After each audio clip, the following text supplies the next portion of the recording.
Hello friends, welcome to taste to eat with Rani. இன்றைக்கி நம்ம பார்க்க போகிறது இட்லி தோசைக்கெல்லாம் ரொம்பவே பெஸ்ட்டு காம்பினேஷனான தக்காளி சட்னி எப்படி செய்யுதுன்னு பார்த்தலாம். இது வரைக்கும் நம்ம சேனலை சப்ஸ்கிரைப் பண்ணாதவங்க சப்ஸ்கிரைப் பண்ணிவிடுங்க. அப்படியே பக்கத்தில் உள்ள பெல் ஐக்கானை கிளிக் பண்ணிவிடுங்க. இதுக்கு நான் ஃபஸ்ட்டு ஒரு கடாய் எடுத்திருக்கேன். அதில் கொஞ்சமாக நல்லெண்ணெய் சேர்த்துக்கிறேன். எண்ணெய் நல்லா சூடாயிடுச்சு. இப்போது இதில் கடலைப்பருப்பு 1.5 டேபிள் ஸ்பூன் அளவு எடுத்திருக்கேன். இதை உள்ளே சேர்த்துக்கலாம். அடுத்ததாக உளுத்தம்பருப்பும் 1.5 டேபிள் ஸ்பூன் எடுத்திருக்கேன். இதையும் இப்போ உள்ளே சேர்த்துக்கலாம். சேர்த்துட்டு இதை லைட்டாக ஃப்ரை பண்ணிக்கலாம். பாருங்கள், பருப்பு லைட்டாக இந்த மாதிரி கோல்டன் ப்ரௌன் வந்ததுமே இப்போ நம்ம 3 வரமிளகாய் எடுத்து வச்சுருக்கேன். இதை இப்போ உள்ளே சேர்த்துடலாம். உங்கள் காரத்துக்கு ஏற்ற மாதிரி நீங்கள் இன்னும் கொஞ்சம் கூட எக்ஸ்ட்ரா எடுத்துக்கலாம். நான் காரம் கம்மியாக சேர்த்துக்கிறதுனால 3 தான் சேர்த்துருக்கேன். லைட்டாக வதக்குனதுக்கப்புறமா 3 பெரிய வெங்காயம் எடுத்து இந்த மாதிரி ஸ்லைஸ் பண்ணி வச்சுருக்கேன். இதை இப்போது உள்ளே சேர்த்துடலாம். அரை இன்ச் அளவு இஞ்சி எடுத்திருக்கேன். 3 பல் பூண்டு எடுத்திருக்கேன். இதையும் இந்த வெங்காயத்தோடவே சேர்த்துடலாம். சேர்ந்து வதங்கும் போது தான் அது பச்சை வாசனை இருக்காது. அதனால் வெங்காயத்தோடவே சேர்த்துக்கோங்க. இப்போது வெங்காயம் நல்லா வதங்கட்டும். வெங்காயம் பாதி வதங்கினதுமே இந்த சட்னிக்கு தேவையான அளவு உப்பை இந்த வெங்காயத்தோடவே இப்போவே சேர்த்துடலாம்.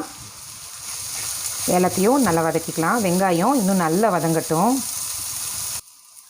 வெங்காயம் இந்த அளவு நல்லா வதக்கிடுங்க. அப்போ தான் வெங்காயம் பச்சை வாசனை இல்லாமல் சாப்பிடும்போது ரொம்பவே நல்லாயிருக்கும். வெங்காயம் நல்லா வதங்கினதுக்கப்புறமா இதில் 2 பெரிய தக்காளியாக 2 எடுத்து இந்த மாதிரி ஸ்லைஸ் பண்ணி வச்சுருக்கேன். இதையும் இப்போ அப்படியே உள்ள தக்காளியும் நல்லா வதங்கிருச்சு. இப்போ அடுத்ததாக நம்ம கொஞ்சம் கருவேப்பிலை எடுத்திருக்கேன். இதை இப்போது ஃப்ரெஷ்ஷாக அப்படியே சேர்த்துக்கலாம். ஸ்டவ் ஆஃப் பண்ணிவிடுங்க. அவ்வளோதான், தக்காளி சட்னிக்கு எல்லாம் ரெடி ஆகிடுச்சு. இப்போ இதை நல்லா ஆற வச்சு மிக்சியில் ஃபைன் பேஸ்ட்டாக அரைச்சி எடுத்துக்கலாம். இப்போ அடுத்ததாக நம்ம சட்னி ரெடி ஆகிடுச்சு. இப்போ தாளிச்சிடலாம். இதுக்கு நான் ஃபஸ்ட்டு ஒரு குட்டி பேன் எடுத்திருக்கேன். இதில் நல்லெண்ணெய் கொஞ்சமாக சேர்த்துக்கலாம். சூடாயிடுச்சு. கடுகு 1 டேபிள் ஸ்பூன் எடுத்திருக்கேன். இப்போ இதை உள்ளே சேர்த்துக்கலாம். 2 பிஞ்ச் அளவு ஜீரகம் எடுத்திருக்கேன். இதையும் உள்ளே சேர்த்துக்கலாம். கடுகு லைட்டாக பொரியட்டும். கடுகு லைட்டாக பொரிஞ்சதுமே கொஞ்சமாக பெருங்காயத்தூள் எடுத்திருக்கேன். இதையும் உள்ளே சேர்த்துக்கலாம். சேர்த்துட்டு ஃபைனலாக கருவேப்பிலை கொஞ்சமாக எடுத்து கழுவி வச்சுருக்கேன். இதையும் இப்போ உள்ளே சேர்த்துக்கலாம். இது எல்லாத்தையும் சேர்த்துட்டு ஒரு தடவை நல்லா இந்த மாதிரி கலந்து விட்டுடலாம்.